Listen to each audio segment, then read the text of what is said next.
Imagine this, a red triplane skims just a few feet above the fields of the Somme.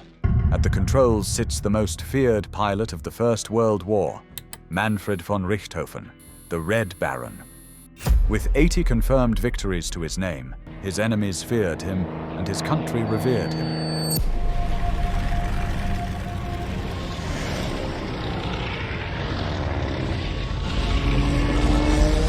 But on this April morning in 1918, fate took a turn. Bullets tore through his aircraft. The Baron staggered, crashed, and died. To this day, the question remains, who killed the Red Baron? In this video, we follow the story of this legendary pilot right up to his final flight.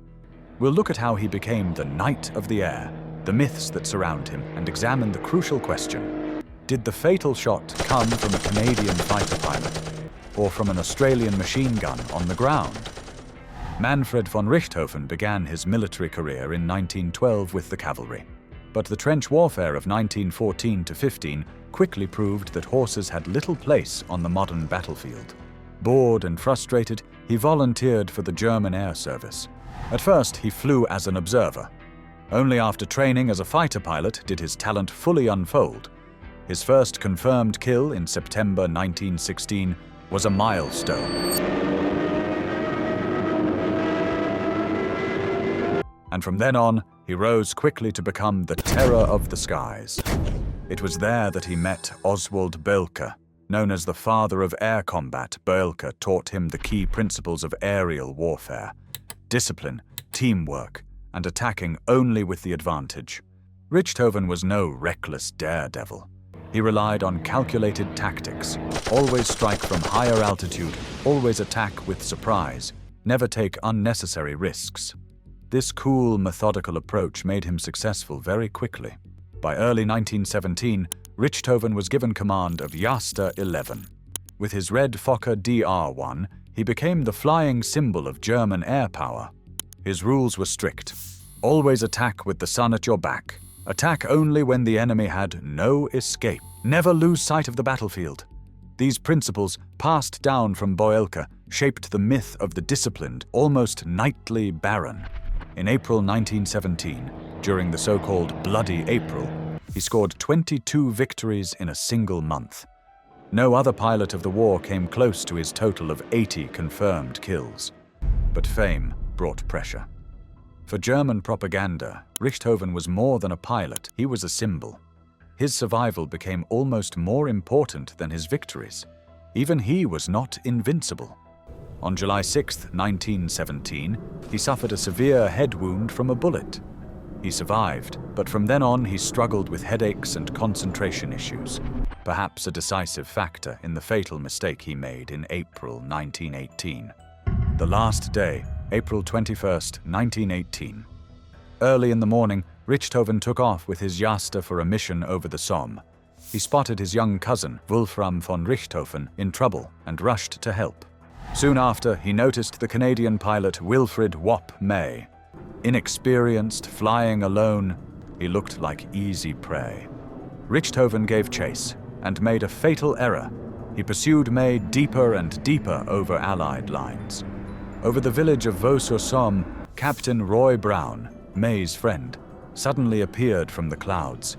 Brown dove at Richthofen to protect his comrade. At the same time, the red triplane drifted into the range of several Australian machine gun nests on the ground. Richthofen was flying at barely 150 feet directly into the killing zone. The scene was witnessed by many: Brown, May, and Australian infantrymen on the ground. This wealth of eyewitness accounts later allowed historians to reconstruct the event, but also created contradictions. Each man saw only part of the drama. Several bursts ripped into the Fokker. One bullet struck him fatally, through the right side of his chest, into his heart. Incredibly, he managed to crash-land his aircraft in a field. Australian troops reached the wreck first. They found the Baron gravely wounded in the cockpit. His last words were said to be simply, "Kaput, kaput." Moments later, he was dead. The autopsy revealed that a single bullet had entered the right side of his chest, pierced his heart and lungs, and exited on the left. It was certainly fatal, but the question remains, where did it come from? Who fired the fatal shot? The freshly formed Royal Air Force immediately credited the kill to Captain Roy Brown. He had indeed fired at Richthofen, and for British propaganda, it was the perfect story. A pilot defeating the enemy's most feared pilot. But even at the time, doubts arose. Brown's attack came from above and to the left, while the fatal wound entered from the right side, travelling upward. The strongest evidence points to Sergeant Cedric Popkin, an Australian machine gunner. He fired at the low-flying triplane with a Vickers MG from exactly the direction that matched the wound. Ballistic analysis supports this. Entry from the right, exit on the left, precisely in line with Popkin's fire. Two other Australians, Snowy Evans and Robert Bye, also claimed the hit. Both fired at Richthofen that morning, but their positions were less consistent with the wound trajectory. The autopsy of 1918 and later investigations tell a clear story. The shot came from the right. It travelled upward. A hit from above and left, as Brown fired, can be ruled out. Modern forensic reconstructions, including BBC and Nova documentaries, confirm it. The fatal shot almost certainly came from the ground. Why did the most experienced fighter ace chase an inexperienced pilot so deep over enemy lines? Some historians suggest lingering effects of his 1917 head wound, which may have impaired his judgment. Others point to exhaustion after years of relentless combat. Perhaps it was simply hunting instinct. He wanted his 81st victory at any cost. News of the Baron's death spread like wildfire. British newspapers ran headlines, "The Red Baron is down," often accompanied by stories of Roy Brown as the gallant victor. In Germany, the mood was grim. Official communiques hailed him as a hero, but between the lines was despair. The nation's most famous warrior was gone, and the war was slipping away. Despite the enmity, the Allies treated the Baron with respect. Australian soldiers organised a military funeral with full honours, wreaths, a gun salute, a coffin covered with flowers. Photos of the ceremony spread around the world. He was first buried in France. In 1925, his remains were transferred to Berlin and reinterred with great ceremony. In 1975, he was finally laid to rest at the Südfriedhof Cemetery in Wiesbaden, where his grave remains a site of remembrance for historians and aviation enthusiasts alike.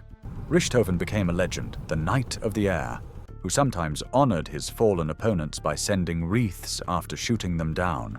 His death marked the end of an era. Never again would a single pilot embody such symbolic power. The Red Baron remains to this day a symbol of the romanticized image of air combat, despite the brutal reality behind it. His figure still inspires books, films, and even comics. From serious biographies to pop culture references, even Snoopy imagined himself dueling the Baron in the Peanuts cartoons. But behind the myth, he was just a young soldier, disciplined, shaped by the ideology of his time. His death became a symbol of the end of old-world chivalry in war, in an age when technology and machines had already eclipsed man. Who killed the Red Baron? Officially, Roy Brown. Most likely, Sergeant Cedric Popkin, Australian machine gunner. The evidence points to ground fire, but the legend lives on, greater than the sober truth.